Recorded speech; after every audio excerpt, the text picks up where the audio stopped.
वह हॉस्पिटल में भर्ती था। सूख कर हड्डियों का ढांचा मात्र बचा था। पिछले 1 साल में सारी जमा पूंजी लग चुकी थी, मगर बीमारी थी कि ठीक होने का नाम ही नहीं ले रही थी। वह पत्नी से बोला, मुझे घर ले चल, अब इन सूखी हड्डियों पर पैसे लगाने से कोई फायदा नहीं है। पत्नी बोली, घर बेच दूंगी, मगर जब तक आप ठीक नहीं हो जाते मैं हार नहीं मानूंगी जी। वह भरी आंखों से बोला, घर मत बेचना, सर पर छत नहीं रहेगी तो तुम्हारा और बच्चों का क्या होगा। यह कहानी केशव की है। नौकरी छूट जाने के कारण वह मानसिक तनाव में रहने लगा था। तनाव इतना बढ़ा कि नींद आनी बंद हो गई थी। हर समय सर दर्द रहने लगा था। फिर और बीमारियां भी होने लगी। ब्लड प्रेशर, डायबिटीज और दिल की बीमारी ने भी घर कर लिया था। उसके शरीर पर कोई भी दवा काम नहीं कर रही थी। केशव की पत्नी मीरा कई हॉस्पिटल बदल चुकी थी, मगर कहीं भी राहत नहीं मिली। डॉक्टर का कहना था कि मरीज खुद ठीक होना ही नहीं चाहता। वह निराशा और अवसाद में घिरा हुआ है। सारी जमा पूंजी खत्म हो चुकी थी। गहने बिक चुके थे। घर में जितना भी महंगा सामान था सब बीमारी की भेंट चढ़ गया था। सारे रिश्तेदारों ने हाथ खड़े कर दिए थे। फोन भी नहीं उठाते थे। करीबी रिश्तेदारों में केशव के भाई थे, मगर उनसे केशव का मनमुटाव चल रहा था, इसलिए उन्हें खबर ही नहीं दी गई थी।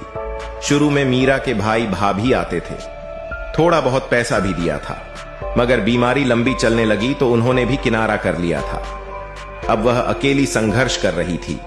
अर्धांगिनी थी वह उसकी। मरने के लिए अकेला कैसे छोड़ देती। उसके पति का गांव में अपने भाइयों से पुश्तैनी जमीन को लेकर झगड़ा हो गया था, इसलिए बोलचाल बंद थी। मीरा चाहती थी एक बार उसके भाइयों को खबर तो करे, मगर केशव ने साफ मना कर दिया था। उसे भाइयों से नफरत थी। एक शाम हॉस्पिटल में केशव बेसुध सा बेड पर पड़ा था।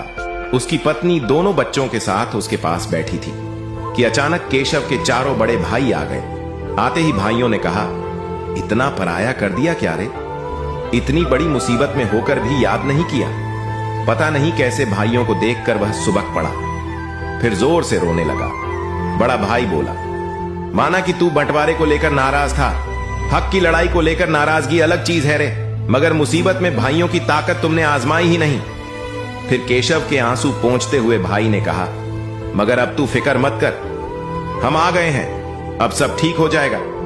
सचमुच भाइयों को देखकर केशव ने शरीर में एक अलग सी ऊर्जा का अनुभव किया।